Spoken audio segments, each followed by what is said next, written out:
जबाबदारी ही त्याच माणसावर दिली जाते ज्याच्यात पेलवण्याची क्षमता असते. त्याने मी ज्यावेळी बोलतो त्याच वेळी त्यांना वेळ देतात. इतर काही कार्यक्रम असो, शर्यती असो, तरी मला आवर्जून निमंत्रण असतं आणि मी आवर्जून वेळ काढून मग सकाळी जाऊन रात्री 24 तासात रिटर्न यायचं असेल तरी पण मी त्यांच्यासाठी वेळ करतो. बऱ्यापैकी आपला माणूसच आपल्या माणसावर रागवत असतो आणि म्हणून ती बॉन्डिंग इतकी चांगली जुळलेली आहे की कोणत्याही प्रकारचा मतभेद नसून मनभेद जुडलेले आहेत. मन जुडलेले आहेत. असा कॅन्डिडेट हे अतिशय चांगल्या मताधिक्याने विजय होते. नमस्कार मंडळी, मानदेश प्राईममध्ये आपल्या सर्व प्रेक्षकांचं स्वागत करतो. मुंबई महानगरपालिकेचं महाकव्हरेज करत असताना आज प्रभाग क्रमांक 13 मधील जे उमेदवार आहेत ते विकास शेठ घरत आपल्यासोबत जोडले गेलेले आहेत. त्यांच्याबद्दल थोडीशी माहिती सांगतो. ते कामोठे मंडल प्रमुख आहेत भारतीय जनता पार्टीचे आणि पाठीमागच्या वेळेस ते नगरसेवकही होते. सभापती सुशोभीकरण हे खातं त्यांच्याकडे होतं. तर आपण त्यांच्याशी मनमोकळेपणाने गप्पा मारणार आहोत. प्रथमतः तुमचं मानदेश प्राईममध्ये नमस्कार. स्वागत आहे. आपण मनमोकळ्या गप्पा मारायचे आहेत, की नक्कीच. एक तरुण चेहरा म्हणून तुमच्याकडे बघितलं जातं. पाठीमागच्या टर्ममध्ये तुम्हाला इथल्या लोकांनी, कामोठेकरांनी संधी दिली. या कामोठेकरांसाठी तुम्ही काय काय केलं? प्रथम तर मानदेशचा मी आभार मानतो की त्यांनी मला या मुलाखतीत सहभाग करून घेतला. कामोठ्यातील रहिवासी म्हणजेच पूर्वी इथे सिडको होती. आता 2016-17 पासून महानगरपालिकेने बऱ्याच गोष्टी हस्तांतरित केल्या. म्हणजे कचऱ्याचा विषय असेल, तर पूर्वी खूप कचरा साठायचा. पण आज तुम्ही कुठेही कामोठ्यात बघितलं तर कचरा वगैरे असा काही दिसत नाही. रस्त्यांची दुरावस्था होती. आज रस्ते चांगल्या पद्धतीत झालेले आहेत. बऱ्यापैकी गार्डन अतिशय चांगल्या पद्धतीत झालेले आहेत. म्हणजे इतर 2016-17चा कामोठा आणि 2025-26चा कामोठा याच्यात खूपच फरक झालेला आहे. आणि येणाऱ्या काळात जशी जशी महानगरपालिका मोठी होत चाललेली आहे, त्या पद्धतीत आम्ही कामोठ्यातील रहिवाशांसाठी वेगवेगळ्या उपाययोजना राबवतो. कामोडी शहराची तुमच्यावरती जबाबदारी आहे. तुम्ही नगरसेवक पदासाठी उभा राहिलाय, परंतु इतर जे नगरसेवक पदासाठी उभे राहिलेले जे उमेदवार आहेत, त्यांची सुद्धा तितकीच जबाबदारी तुमच्यावरती पडलेली आहे. ती जबाबदारी पेलत असताना काय अडचणी येतायत का? आणि त्या कशाप्रकारे तुम्ही हँडल करताय? लोकनेते रामशेठ ठाकूर साहेब असतील किंवा आमदार प्रशांत ठाकूर साहेब असतील यांच्या माध्यमातून मलाही भारतीय जनता पार्टीची कामोठा शहर मंडळ म्हणून जबाबदारी आलेली आहे. आणि जबाबदारी ही त्याच माणसावर दिली जाते ज्याच्यात पेलवण्याची क्षमता असते. प्रामुख्याने मी जेव्हा शहराध्यक्ष झालो तेव्हापासूनच मी आरोग्याचे जे केंद्र आहेत आमच्या कामोठ्यामध्ये 3 आरोग्य केंद्र आहेत आणि तिथे मिनिमम सर्वसामान्य लोकांना 150 ते 200 लोक दररोज त्याचा आरोग्यासाठी ज्या गरजा लागत असतात त्या घेत असतात. त्या आरोग्य केंद्रांवर पहिली व्हिजिट दिली. स्टेशन असतील आपले मानसरोवर स्टेशन किंवा खांदेश्वर स्टेशन. त्या स्टेशनच्या काही गोष्टी लक्षात आणल्या घेतल्या. म्हणजे शौचालय वगैरे स्वच्छ नसतो. त्यांना येण्या-जाण्यासाठी फुटपाथ व्यवस्थित नसतात.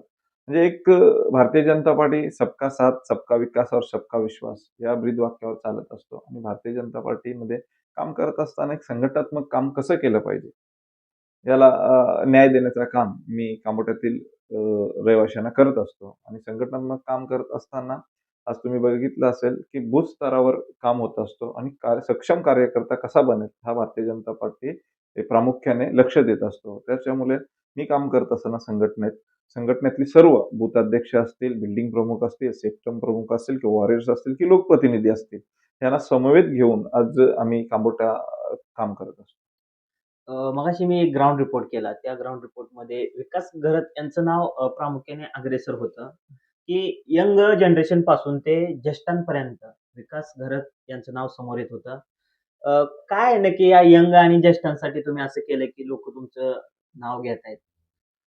मी जेव्हापासून निवडून आलो, तेव्हा मी पुरेपूर यंग असतील, ज्येष्ठ असतील किंवा महिला असतील, ज्या उपाययोजना ज्येष्ठ लोकांसाठी आपल्याला विरंगुला केंद्र असेल किंवा त्यांच्यासाठी कधी आरोग्य शिबिर असेल, अशा योजना राबवत असतो. आपले जे यंग जनरेशन आहे, त्यांच्या क्रिकेटच्या मॅचेस असोत, फुटबॉलच्या मॅचेस असोत किंवा जिम असेल. आपण बऱ्याच ठिकाणी जिम वगैरे, ओपन जिम्स वगैरे दिलेले आहेत आणि प्रामुख्याने मी ज्यावेळी बोलतो, त्याच वेळी त्यांना वेळ देत असतो. म्हणजे बरीच कामं ही झाली नाही, तरी प्रामाणिकपणा आपल्यात जपलेला असतो आणि भारतीय जनता पार्टीमध्ये काम करत असताना प्रामाणिकपणाला खूप महत्त्व आहे. ते आपण बघितलंच असेल बऱ्याच ठिकाणी. म्हणजे जे शब्द देतो ते पूर्ण करायची क्षमता ठेवतो. पूर्ण नाही झाला तरी पण आपण त्या कामासाठी पुरेपूर वेळ देतो. त्यामुळे लोकांमध्ये एक आपुलकी आणि अटॅचमेंट माझ्याबद्दल वाढलेली आहे. प्रभाग क्रमांक 13ची नुसती जबाबदारी नाही, संपूर्ण कामोठ्याची जबाबदारी तुमच्यावरती आहे. मग एकंदरीत तुम्ही नगरसेवक म्हणून निवडून गेल्यानंतर फक्त प्रभागापुरतंच बघणार, की इतर कामोठ्यामध्ये काही विकास योजना आणायचं ठरवलंय किंवा नव्यानं कामोठा काय बदलायचा असं काय तुमच्या डोक्यामध्ये विजन आहे का? मी जेव्हापासून शहराध्यक्ष झालो किंवा त्याच्यापासून कामोठाचं नेतृत्व करत होतो, तेव्हापासून मी आमदार साहेब असतील किंवा आमचे सभागृह नेते पराशर ठाकूर साहेब असतील, त्यांच्या व्हिजन माध्यमातून आज बऱ्याच ठिकाणी फायर आग वगैरे लागायची. फायर स्टेशन नव्हतं. आज फायर स्टेशन अतिशय चांगल्या पद्धतीसाठी आम्ही तयारी केलेली आहे. म्हणजे सेक्टर 32 प्लॉट नंबर 5 तर काही दिवसातच हा फायर स्टेशन सुद्धा आज चालू ठेवेल. आणि सर्वसामान्य कुटुंब इथे राहत असतात. विदर्भ, सांगली, सातारा ही आपली पोटाची खळगी भरण्यासाठी इकडे लोक आलेले आहेत. त्यांना सीबीएसई बोर्डासाठी शिक्षण आपली मग मुलं कुठल्यातरी चांगल्या शैक्षणिक शाळेमध्ये शिकावं, अशी अपेक्षा आहे. आणि हा दृष्टिकोन पकडून आज सेक्टर 19 प्लॉट नंबर 14 इथे एक शाळेचा प्लॉटही आपण सीबीएसई बोर्डासाठी आमदार साहेबांच्या माध्यमातून आरक्षित केलेला आहे. हेही 15-20 दिवसात हे काम पूर्ण होऊन एक 1.5 वर्षात अतिशय चांगल्या पद्धतीत कांबोड्यातील सर्वसामान्यातली मुलं ही सीबीएसई बोर्डामध्ये शिकू शकतात. तुमच्या प्रभागामध्ये जो सांगली, सातारा, कोल्हापूर या भागातून जास्त मतदार आहे. हा मतदार विकास शेठला कधीच दूरचं मानत नाही. हा नेहमी ते विकास शेठ हा आमचाच माणूस आहे.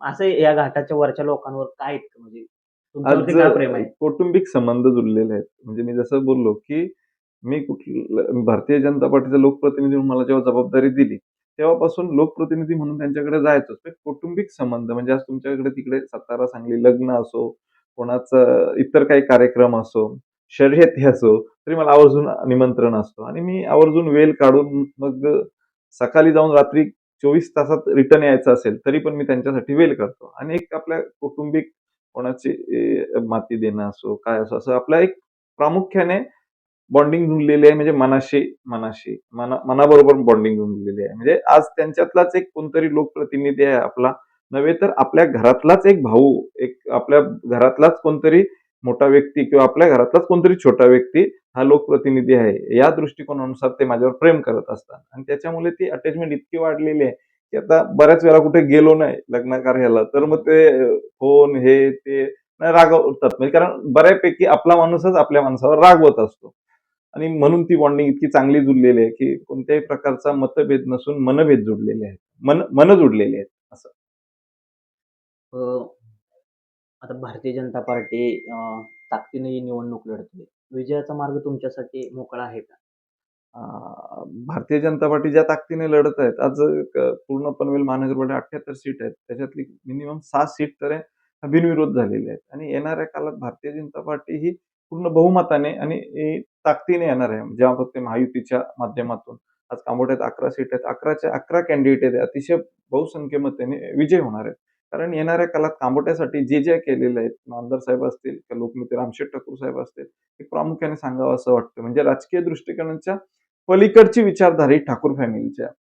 म्हणजे आज मायक्का मंदिर असेल, बुद्ध विहार असेल, असे कोणतेही हनुमान मंदिर असेल, गणेश मंदिर असेल, तिथे असं कोणतंही ठिकाण नाही का तिथे रामशेठ ठाकूर साहेबाई किंवा आमदार साहेबाई आपल्या आर्थिक मदत असेल किंवा सामाजिक मदत असेल अशी दिलेली नाहीये.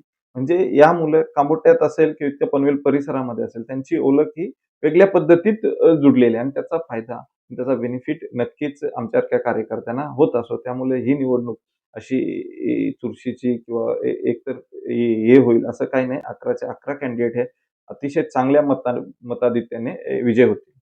11 कॅन्डिडेट आहे, निवडून येतील. तुम्ही विश्वास दाखवलाय. तुमच्या नेतृत्वामध्ये अ, हे सर्व निवडणूक लढतायत.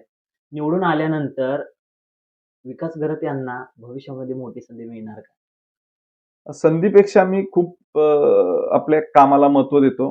कारण काही गोष्टी कामाने आणि क्रियेने होत असतात. आणि जी जबाबदारी दिलेली आहे आपल्याला आजपर्यंत म्हणजे ठाकूर साहेब फॅमिलीने असो की भारतीय जनता पार्टीने असो, ती प्रामुख्याने आणि प्रामाणिकपणे पार पाडत असतो आणि भारतीय जनता पार्टी हे संघटनात्मक काम करणारी पार्टी आहे. त्याच्यामुळे पदाचा इतका लोभ वगैरे नसतो. जो काम करेल त्याला नक्कीच संधी भेटणार आणि संधीच्या व्यतिरिक्त आज संघटनेत काम करायला मला जास्त आनंद वाटतोय. शेवटचा प्रश्न घेतो. की आमच्या माध्यमातून तुम्ही कामोठीवासियांना जे 11 तुमचे उमेदवार आहेत, हं.